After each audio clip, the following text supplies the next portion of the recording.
اعوذ باللہ من الشیطان الرجیم بسم اللہ الرحمن الرحیم واذکر ربک کثیرا وسبح بالعشی والابکار صدق اللہ العظیم اللہم صلی علی سیدنا و مولانا محمد وعلی آل سیدنا و اصحاب سیدنا و مولانا محمد وبارک وسلم وصلوا علیہ۔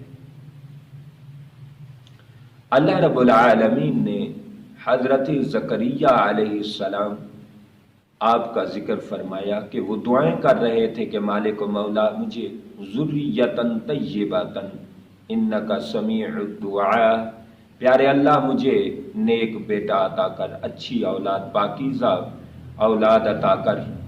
رب العالمین نے ارشاد فرمایا کہ اے زکریا علیہ السلام آپ کو میں بیٹا عطا کر رہا ہوں، بیٹا بھی نبی عطا کر رہا ہوں، نام بھی میں اس کا خود یحییٰ میں خود رکھ کے بھیجتا ہوں۔ مالک و مولا میرا کیا کام ہے؟ اللہ نے فرمایا وَاذْكُرْ رَبَّكَ كَثِيرًا وَسَبِّحْ بِالْعَشِيِّ وَالْإِبْكَارِ۔ اے زکریا علیہ السلام تمہارا کام یہ ہے کہ تم مالک کے حضور شکر ادا کرو، ذکر کرو، صبح و شام اس کی تسبیح بیان کرو، صبح و شام اس کی تحلیل بیان کرو، صبح و شام اس کا نام جپو۔ پتہ چلا کہ اللہ جب انعامات فرماتا ہے قرآن کی روح سے پھر اس کا ذکر کرنا چاہیے۔ اور پھر ہم پر انعامات کتنے ہیں؟ فَبِأَيِّ آلَاءِ رَبِّكُمَا تُكَذِّبَانِ، فرمایا بندے میری کون کون سی نعمتوں کو جھٹلاؤ گے؟ تم جھٹلاتے جھٹلاتے تھک جاؤ گے، میری نعمتیں ختم نہیں ہوں گی، میری نعمتوں کو شمار بھی نہیں کر سکتے۔ تو جب اتنی ہم پر اللہ کے انعامات ہیں، اللہ کی نعمتیں ہیں، پھر ہم میں شکر کرنا چاہیے۔ آقا علیہ الصلوۃ والسلام نے فرمایا اللہ کا ذکر ہی اللہ کا شکر ہے۔ جتنا بندہ زیادہ ذاکر بنتا جائے گا وہ ذاکر بھی ہے، وہ شاکر بھی ہے۔ مالک کے حضور جب بندہ ذکر کرے گا تو اسے ذکر کی بھی ثواب ملے گا، ذکر کی عظمت بھی ملے گی، شکر کی عظمت سے بھی مالا مال کیا جائے گا۔ تو فرمایا ذکر ہی شکر ہے، تو اسے حضرت زکریا علیہ السلام کو حکم دیا گیا کہ تم اپنے رب کا ذکر کرو، کثیر ذکر کرو، اس لیے کہ میں نے صرف بیٹا نہیں دیا، بیٹا نبی دے دیا ہے، پھر اس کو عزت بخشی ہے، پھر اس کو نیک بنایا ہے، پھر اس کو رونے والا بنایا ہے، پھر اس کا نام رکھا ہے ساری عظمتوں والے، میں نے تجھے ساری عظمتیں ملا کر تجھے بیٹا عطا کیا ہے، لہٰذا میں رب کا کثرت سے ذکر کر، کثرت سے مالک و مولا کا ذکر کرنا چاہیے، شکر کرنا چاہیے۔ ذکر میں ہی رب نے اپنا شکر رکھ دیا ہے کہ جو بندہ ذکر کرتا ہے صرف ذکر نہیں کرتا، وہ شکر بھی کر رہا ہے۔ پیارے دوستو، آقا علیہ الصلوۃ والسلام کی حدیث پاک ہے، حضور علیہ الصلوۃ والسلام نے ارشاد فرمایا، یہ حضرت جناب ابو بکر صدیق رضی اللہ تعالی عنہ روایت فرما رہے ہیں اور حضرت عمر رضی اللہ تعالی عنہ اکٹھے حدیث پاک معاً روایت کرتے ہیں کہ ابن عساکر کی یہ روایت ہے، آقا علیہ الصلوۃ والسلام نے فرمایا کوئی درخت اس وقت تک نہیں کاٹا جاتا، اس وقت تک نہیں خشک کیا جاتا اور اس وقت تک اس پر آرا نہیں چلتا جب تک وہ اللہ کا ذکر کرتا رہتا ہے۔ فرمایا جس درخت کو کاٹا جاتا ہے یوں سمجھو اس نے اللہ کا ذکر چھوڑا تھا، اللہ نے اسے چھوڑ دیا تو دنیا نے اسے کاٹ دیا۔ ہمارے لیے یہ پیغام ہے کہ درخت کیا چیز ہے، انسان تو اشرف المخلوقات ہے۔ جب درخت اللہ کا ذکر چھوڑ دیتا ہے ان کو کاٹ دیا جاتا ہے، ان پر آرا چلا دیا جاتا ہے، ان پر تلوار چلا دی جاتی ہے، ان پر کلہاڑا چلا دیا جاتا ہے، ان کو آرے سے ٹوٹے ٹوٹے کر دیا جاتا ہے۔ تو بندے تو سوچ، اگر تو مالک کا ذکر چھوڑے گا، اللہ کی ذکر چھوڑ دے گا تو تجھے بھی ہلاکت ہوگی، بربادی ہوگی۔ لہٰذا انسان اگر چاہتا ہے کہ تیری حفاظت ہو، تیری عزت کی حفاظت ہو، تیرے مال کی حفاظت ہو، تیری دولت کی حفاظت، تیرے گھر فیملی کی حفاظت ہو، تو چاہیے کہ تو مالک و مولا کا ذکر کرنے لگ جائے۔ اللہ نے فرمایا فَاذْكُرُونِي أَذْكُرْكُمْ، فرمایا جو میرا ذکر کرتا ہے میں اس کی حفاظت کرتا ہوں۔ اذکرکم کا ایک معنی علماء تفسیر نے یہ بھی لکھا ہے کہ تو بندہ، تو مالک کا ذکر کر، مالک تیری حفاظت کرے گا۔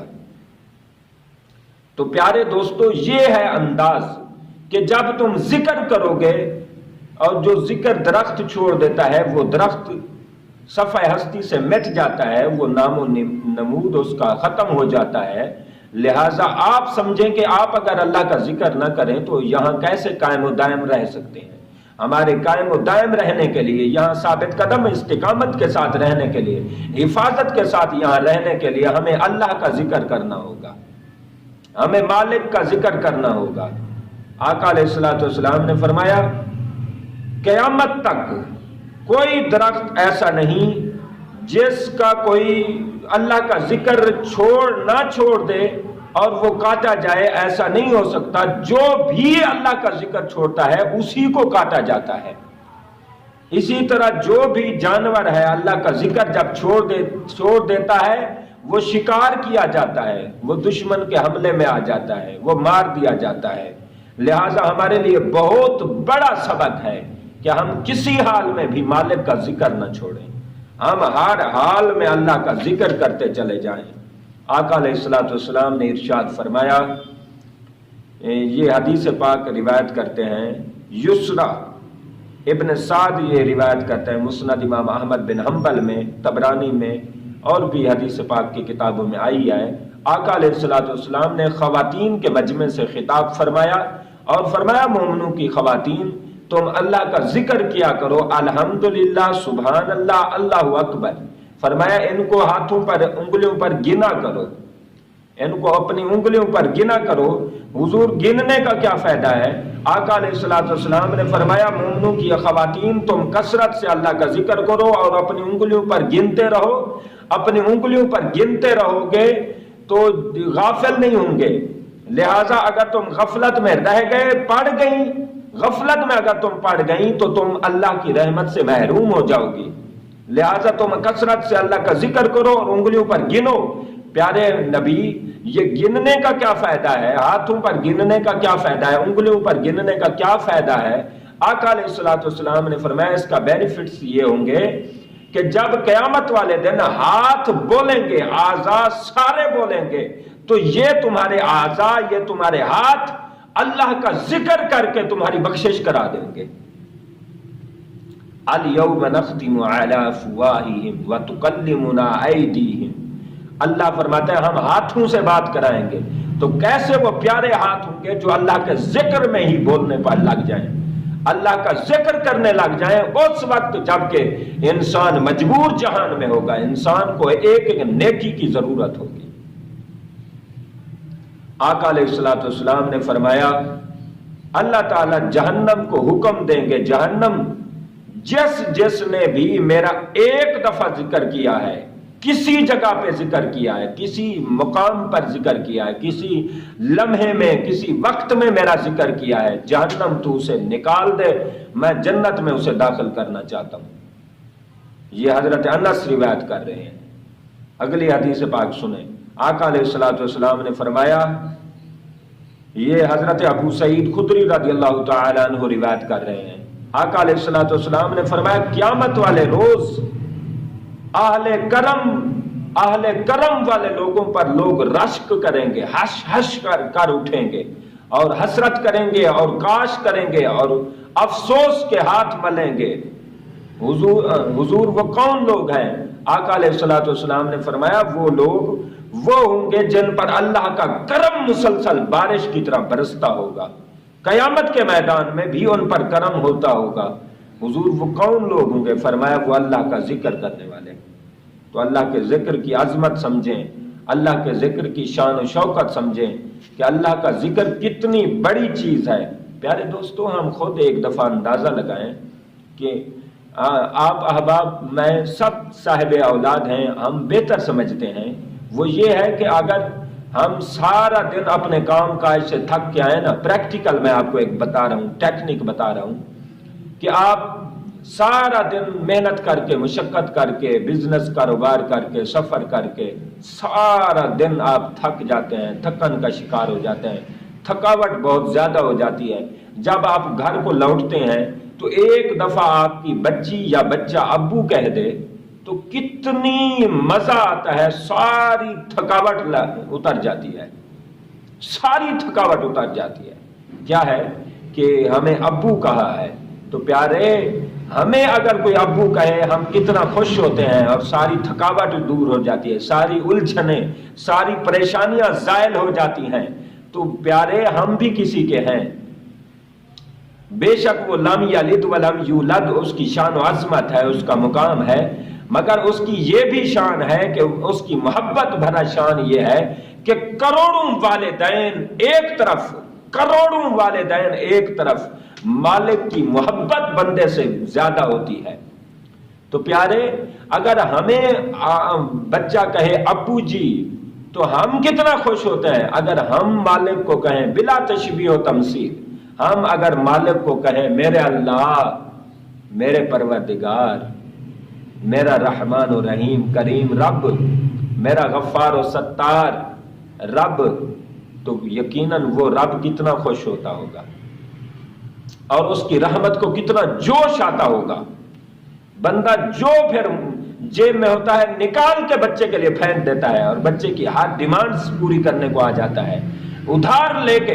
یہ بندہ اتنا خوش ہوتا ہے جو کروڑوں والدین سے بڑھ کر خوش ہونے والا ہے، جو کروڑوں والدین سے جس کی محبت زیادہ ہے، جس کی شفقت زیادہ ہے، جس کی مہربانی زیادہ ہے، وہ کتنا خوش ہوتا ہوگا۔ پیارے ہم اللہ کی یاد میں کھو جائیں، مست ہو جائیں، اس کے علاوہ ہمارا ہے کون؟ ہمیں قبر میں بھی وہی چاہیے، حشر میں بھی وہی چاہیے، ہمیں دنیا میں بھی وہی چاہیے۔ ہمیں ہر وقت اس کی رحمت کی محتاجی ہے، احتیاجی ہے، ہم ہر وقت اس کی رحمت کے محتاج فقیر بندے ہیں۔ ہم تو اسی کے گدا ہیں، ہم تو صرف اسی کے ہیں، اس کے علاوہ ہمارا کون ہے؟ حضرت فضیل بن عیاض رحمت اللہ علیہ، آپ ایک دفعہ جا رہے تھے، بھوک لگی ہوئی تھی، ہوٹل سے کھانا لینا چاہا۔ ہوٹل کا جو مالک تھا وہ اللہ کا ذکر کر رہا تھا اور اس کے پاس رش لگا ہوا تھا، بڑی اس کی سیل ہو رہی تھی۔ تو حضرت فضیل بن عیاض رحمت اللہ علیہ واپس چلے آئے، کھانا نہیں لیا، گھر واپس آئے اور ساری رات بھوکے سوئے رہے، اپنے بچوں کو بھی بھوکا سلا دیا، صبح کو کسی اور ہوٹل سے جا کے کھانا لیا۔ وجہ کیا ہے؟ وجہ یہ ہے کہ وہ بندہ اللہ کا ذکر کر کے بندوں کو اعتماد میں لے رہا تھا، بندوں کو اپنے اعتماد میں لے رہا تھا، اب اعتماد میں لے کر دنیا کما رہا تھا، دنیا کا کاروبار چمکا رہا تھا، دنیا کا بزنس بلند کر رہا تھا، وہ بڑا پیسہ کما رہا تھا، جائیداد بنا رہا تھا، وہ دنیا کی خاطر اللہ کا ذکر کر رہا تھا، اللہ کے ذکر کو استعمال کر رہا تھا۔ آپ نے وہاں سے کھانا بھی نہ لیا۔ آج کتنے احباب ہیں اپنی فوٹو لگائی ہوئی ہیں، حاجی صاحب، فلانا صاحب، فلاں حج اور عمرے کے فوٹو لگائے ہیں، کعبہ بیت اللہ کے ساتھ والے فوٹو دکانوں پہ لگائے ہیں۔ کیا ہے؟ لوگوں کو اعتماد دلانے کے لیے، دنیا کمانے کے لیے۔ لوگوں یہ چھوڑ دو، اللہ کے نام پر دغا، فریب، دھوکہ، ان چیزوں کو استعفیٰ دے دو، مالک کے ہو جاؤ اور دنیا کے نہیں، آخرت کے لیے، اس کی رضا کے لیے اس کے ہو جاؤ، اس کی چاہتوں کے لیے اس کے ہو جاؤ۔ اپنی حسرتیں، اپنی خواہشیں، اپنی چاہتیں، یہ سارا کچھ دفن کرنا پڑے گا۔ جب مالک کا ذکر کریں تو نہ کوئی شہرت آڑے آئے، نہ کوئی کمائی، نہ جائیداد، نہ مال، دنیا کی کوئی شے بھی آڑے نہ آئے، صرف اللہ کی رضا آڑے آئے۔ اللہ کی رضا کے لیے جب تم ذکر کرو گے پھر مزہ ہی کچھ اور ہوگا۔ حضرت با یزید بستامی رحمت اللہ علیہ ایک مرید لکھتے ہیں کہ میں نے 32 سال جناب کی خدمت میں رہا اور میں ان کا مرید ہوا، 32 سال جناب کی خدمت میں رہا اور گھر میں نوکری کرتا رہا، خدمت کرتا رہا۔ آپ ہر روز جب بھی گھر سے نکلتے مجھ سے پوچھتے واٹ از یور نیم، پتر مسمو کا، تیرا نام کیا، تمہارا نام کیا ہے؟ وہ مرید کہتے ہیں میں نام بتا دیتا۔ پھر آپ روزانہ نام پوچھتے۔ میں نے ایک دن کہا جناب یہ 32 سال ہو گئے ہیں، ریگولر ڈے بائی ڈے ہر روز ڈیلی آپ مجھ سے نام پوچھتے ہیں، اس کی حکمت کیا ہے؟ آپ کو میں نے 1000 کروڑ دفعہ بتا دیا ہے، لیکن آپ روزانہ پوچھتے ہیں، اس میں حکمت کیا ہے؟ آپ نے فرمایا پتر ساڈی اودے نال لگ گئی ہے، ساڈا محبتاں اودے نال نے، ساڈا عقل اٹھیا ہے، ساڈا علم اٹھیا ہے، ساڈی دانش اٹھیا ہے۔ پتر سانو کسے شے دی فکر ہی نہیں ہوندی، پتر سانو کچھ یاد ہی نہیں رہندا، جدوں دا اونوں یاد کیتا ہے، جدوں دا اودے نال لو لائی ہے، جدوں دا اودے نال رشتہ قائم کیتا ہے، پھر دنیا دی کوئی شے رہی نہیں، دنیا چ پھر کوئی شے ساڈے دماغ چ ہی نہیں رہی، ساڈے دل دماغ چ بھی وہی وسدا ہے، ساڈی ہر جگہ وہی وسدا ہے، ساڈا کھانا پینا وہی ہے، ساڈا سب کچھ وہی ہے، ساڈی دنیا آخرت وہی ہے، ساڈا سب کچھ وہی ہے، زیب و زینت وہی ہے، سب کچھ وہی ہے۔ جدو عہدے اسی ہو گئے ہیں پھر سانو کوئی نہیں یاد رہندا۔ پتر تو 32 سال کی 32,000 سال بھی رہے، مینوں نام دا نہیں پتہ چلنا، مینوں تو اکو دا نام آندا ہے، اللہ الصمد دا نام آندا ہے، اللہ احد دا نام آندا ہے، اور کوئی نام آندا ہی نہیں۔ اللہ ساں انج رشتہ قائم کیو، مجھے میں تواں کے چواں کہ اللہ ساں رشتہ قائم کیو، وری کہیں شے جی فکر بھی نہ ہوندی۔ اللہ جو رشتہ قائم کیو وری تنجے ضیف جو نام بھی توکے نہ ایندو، تنجے میٹر جو نام بھی نہ ایندو، تو کہ کچھ بھی نہ ایندو، سب کچھ وساری ویوں مولا جی یاد میں، مولا جی یاد میں سب کچھ وساری ویوں، وری ڈس کہ تجھ رحمت گھنی ایندیا، مالک راضی ہندوا۔ تا احباب میں یہ بتانا چاہتا ہوں کہ مالک کا یوں ذکر کریں، یوں کھو جائیں کہ اس کے ہو جائیں، اس کے علاوہ کچھ رہے ہی نہ، غذا کی بھی فکر نہ رہے۔ آپ با یزید بستامی رحمت اللہ علیہ فرماتے ہیں بیٹا آپ 32 سال میرے گھر میں رہے، نوکری کی، خدمت کی، میں تو صرف اس کا ہی نام جانتا ہوں، مجھے تو اپنے بیٹوں کا نام بھی پتہ نہیں ہے، مجھے تو اپنی گھر والی کا بھی نام کا پتہ نہیں ہے، مجھے کسی چیز کا پتہ نہیں ہے، صرف ایک ہی پتہ ہے کہ پتے والے کا پتہ ہے، ایک ہی لائن ہے، ایک ہی تار ہے، باقی کچھ بھی نہیں ہے میرے پاس۔ تو پیارے اس طرح اگر مالک کے ہو جائیں اور کھو جائیں پھر عظمتیں دیکھیں۔ اور آقا علیہ الصلوۃ والسلام نے فرمایا ذکر میں ہی شکر ہے، ہم اللہ کا ذکر کریں، گلہ نہ کریں، شکوہ نہ کریں۔ ہر جگہ پر ہم گلے شکوے کرتے ہیں، بارش آتی ہے ہم تڑپنے لگ جاتے ہیں، کودنے لگ جاتے ہیں، گلے شکوے، طرح طرح کی بیہودہ بکواسات